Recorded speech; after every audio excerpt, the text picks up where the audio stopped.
Life Audio.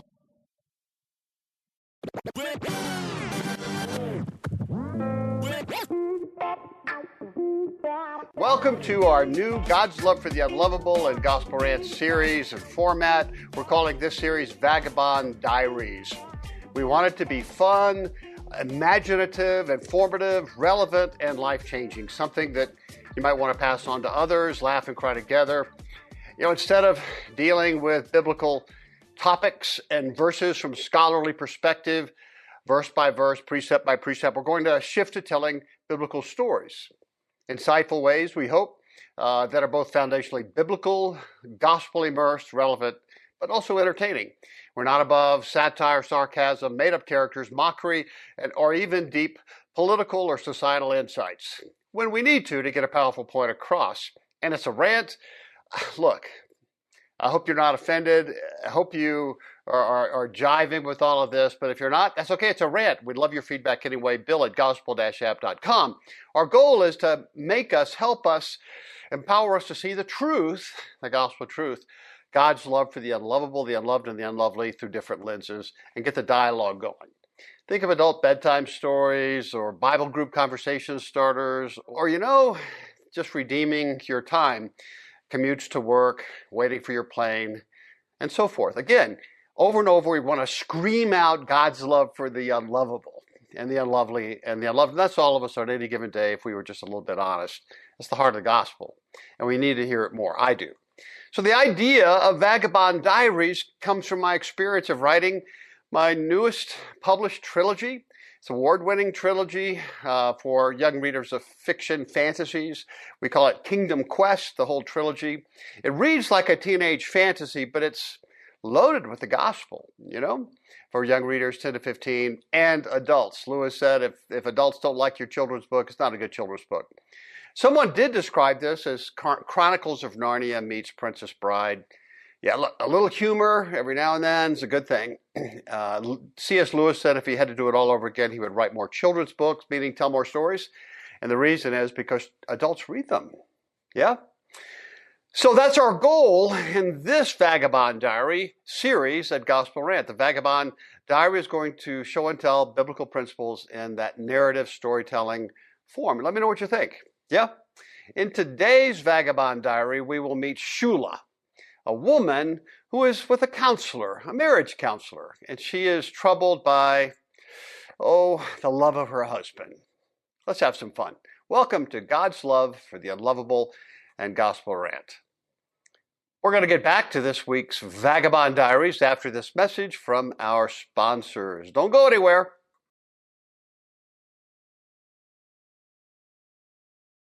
Welcome to Shula. The royal counselor took a moment to size up her mysterious new client sitting awkwardly in the tall wooden chair in front of her. This young woman, no more than 20, was clearly a force to be reckoned with. You could feel her energy, kind of like a tightly wound spring ready to snap. Maybe it was defiance or deep insecurities. Hard to tell sometimes, the counselor thought to herself, but there was also an unmistakable sadness in her face. The girl's wide, bright blue eyes imagined the stormy and dangerous North Sea of her native Scotland to anyone she allowed to see them. Her eyeliner was kohl-rimmed, serving only to emphasize her darkened skin all the more, both very unusual in the king's court. A silver septum ring caught the light from the single oil lamp in the counselor's small, dark office. A hodgepodge of colorful tattoos peeked out from the sleeves of the girl's jacket. A Celtic knot, an upside-down crown, a raised fist, a lyric snippet from a forgotten indie anthem, I'm Moving On Up Now by Primal Scream. Her flaming red hair was raised up in a messy bun held tight by a band t-shirt scrap. Her kilt was a riot of safety pins and patches. Ripped fishnet tights peeked out from under a ripped tartan skirt. A vintage band tee proclaimed her love for Primal Scream, and a leather jacket adorned with more band patches and buttons than actual leather hung loosely over it all. Her very worn Doc Martens added an emphasis to the picture of a spirit of defiance. Everything about her screamed, "Don't mess with me," or did it say something else. Her laugh was loud and infectious, her voice a rough melodic rasp honed by years of belting out anthems of rebellion at dive bars. She had a quick wit and sharper tongue, ready to challenge authority and fight for what she believes was her due.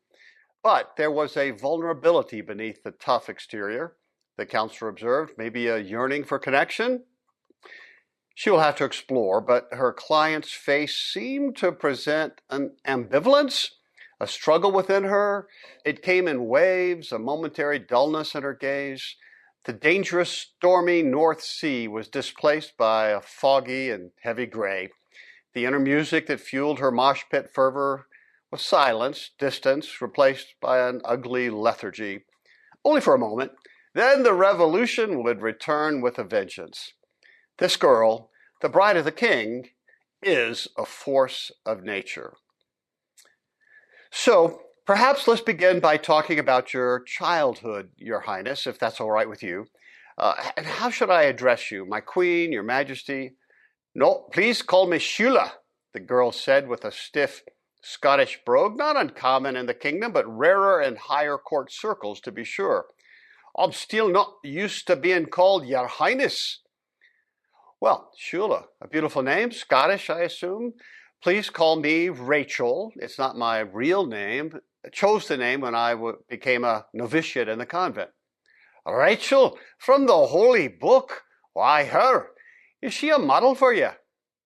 Rachel didn't want to share her secret. She was embarrassed, but knew that this was the time to open up her story, hopefully to encourage the queen to do so as well. No, not exactly, Rachel said with an obvious look of embarrassment. In fact, when I was a little girl and first heard her story, just how poorly she was treated, I had in mind to take on her name and do my part to redeem it. Though she was beautiful, we're told, it wasn't enough. She so wanted to be cherished by her husband Jacob, but couldn't have children until shortly before her death. In that culture, that was a thing of great shame.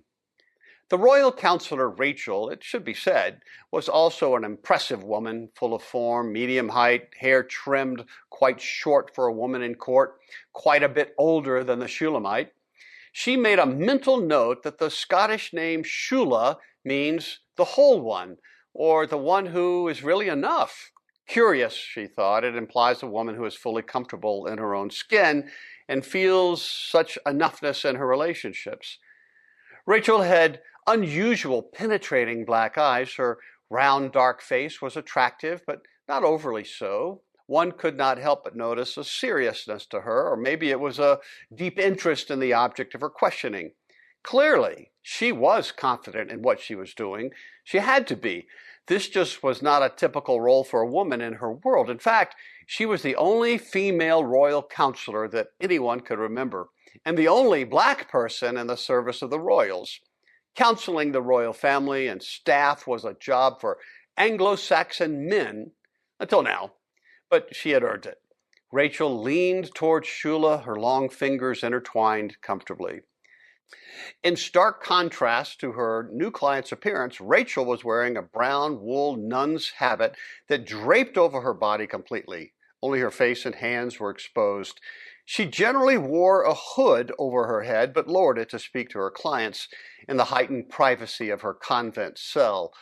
A single oil lamp illuminated the room, highlighting her raised eyebrows, her high cheekbones. She did not smile, yet her face was awash in warm empathy.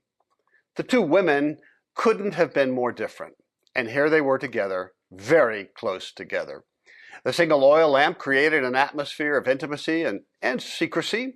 In the reflected shimmer of the yellow blaze, there were only two faces, two sets of eyes, only two sets of ears, no more. This was important because in the convent, even the walls have ears, or so they say, but not here. Here, there is no room for loose lips. This compacted stage was meant to be a place of truth and healing, and that can only occur in an atmosphere of trusted isolation. The small convent cell was minimal, no bigger than a single living quarter. A lone, thick wooden door remained closed only a few feet behind the second woman. No one, even pressing their ear to the door, could eavesdrop on this conversation. A few tried in years past. May God watch over their souls now. There was a single small window about 15 feet up to let smoke drift outward to the vineyards that surrounded the palace. "My childhood," chuckled the Shulamite dismissively as she waved her hand. "Good gracious, why would I do that, my dear Rachel?" "I meant no offense, Your Highness. Shula," her eyes nodded together compassionately. "You would be surprised what can be learned from such an exercise. Please, allow me such a request. I beg you." Rachel paused. Sometimes, most often, in fact, silence is the best counselor. Shula frowned visibly and looked blankly into the flame. "I suppose it must start trusting you. That's why I'm here, right?" To be completely transparent, we are here to explore your recent melancholy. The king is concerned. He loves you so much. My job and my gifting is to come alongside of you as we investigate the source of your malaise. Isn't that correct? "Aye, dear counselor," the Shulamite hesitated. "Yes, you're correct. I'm just not used to sharing, not with counselors, kin," which means you know. "Shula, you're safe here. Everything you tell me as your counselor is confidential. So the floor is yours. We will loop back around to your childhood. Relax and tell me what you want to talk about." "Aye, well, look at me. I know I'm no minter, meaning unattractive. No, so I've been told by a lot of dodgy boys. But not the same welcoming in the court, isn't it now? The king is pure Rebrov, which is a man of great stature, and rightly surrounded by high-brow, pasty white beauties, you see.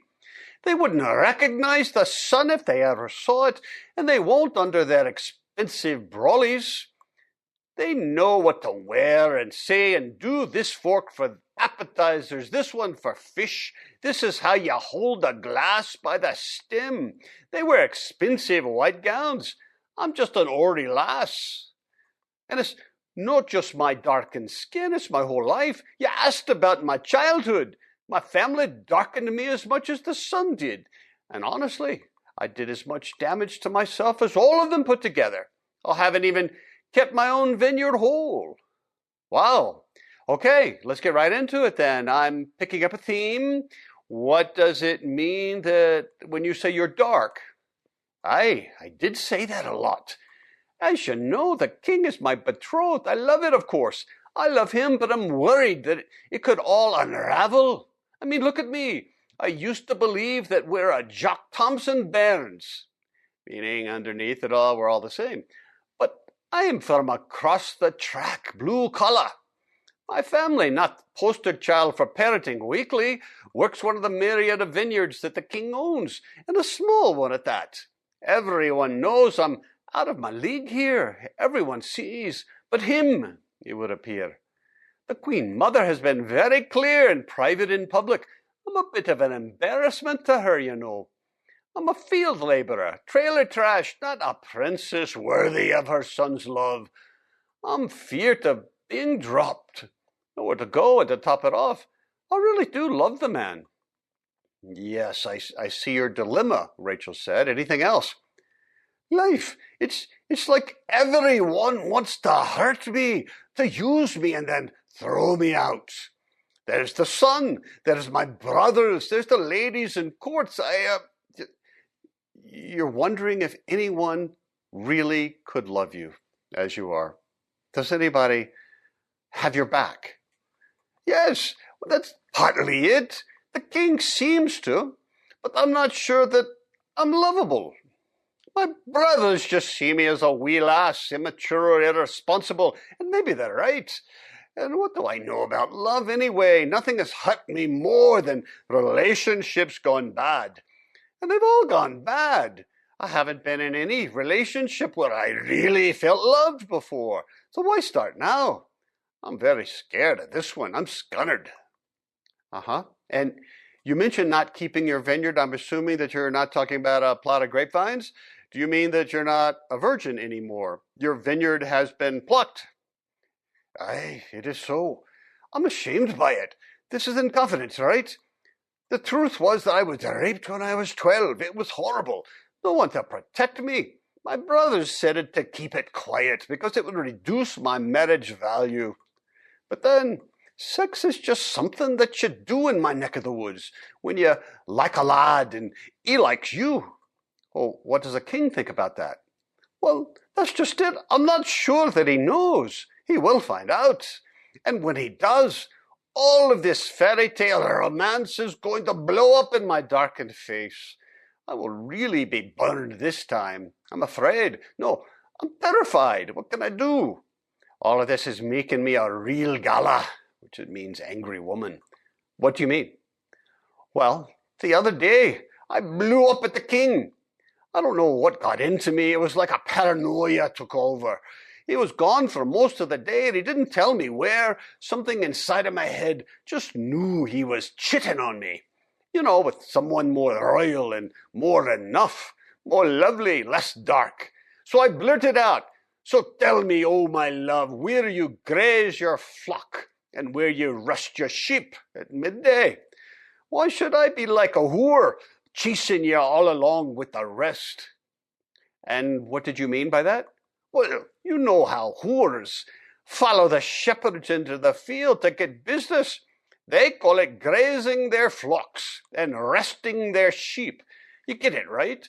I feel like I was forced to follow the king around like that too. I felt like the king's whore. I was so angry. Has the king done anything to make you think that he sees you that way? Oh no, he's been wonderful, crazy loyal. Oh, what did he say when you accused him of betrayal? Well, that made it even worse, you see. He said, "If you do not know, most beautiful of all women, follow my tracks, see for yourself. I see no whore. I see a powerful, thoroughbred mare and a flowing mane and a tail thundering down the track with laser focus. I feel your unequal animal magnetism." He compared you to a horse? What do you think about that? Then again, I've been called worse. I do like the animal magnetism line, aye. Did his response make you feel bad? Oh no, that's the most amazing thing anyone's ever said to me. It's pure dead brilliant. What's the matter with me that I can't enjoy it? It's too good to believe. I can't believe it. I really love Molianen, my darling, but I'm terrified this is going to blow up. I'm afraid one day he will look at me, really look at me and see the ignorant farm girl. "Sure, she's lovely," he'll say, "but she's way too dark." I worry that when he wakes up from this romance-induced stupor, he will see me as a drag on his reputation, his crown. He'll grow tired of me like the rest and drop me like a hot potato. I'm exhausted. I don't know what to do. How can I be a better lover? How can I be more pure? That's a fool's errand. I can't keep it a secret much longer. I can't stop feeling not enough. I can't. Well, good. That's a very good place to start. Don't try.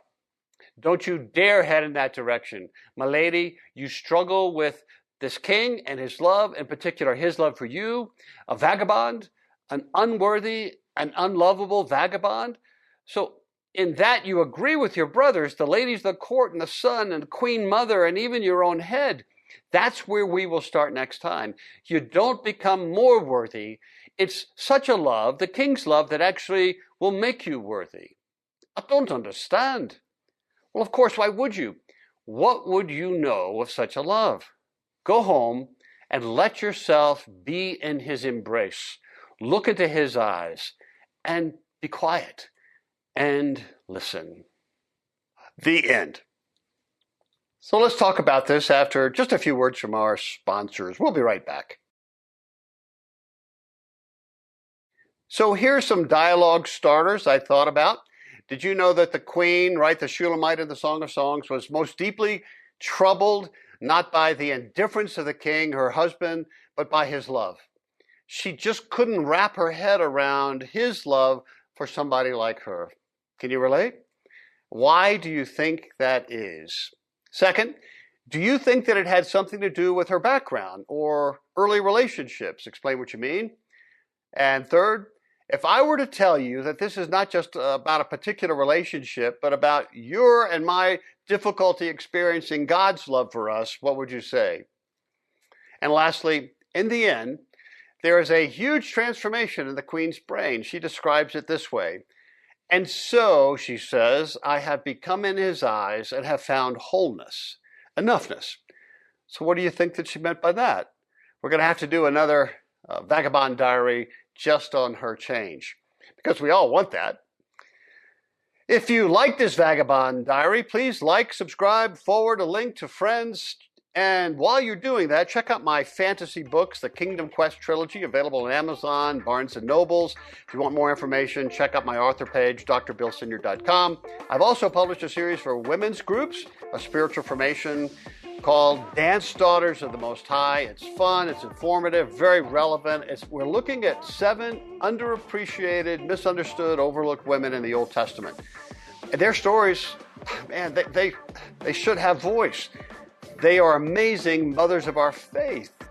Check it out, Amazon, Barnes & Nobles, and at drbillsenior.com. Check it out. We'll see you next time. Take heart, child of God.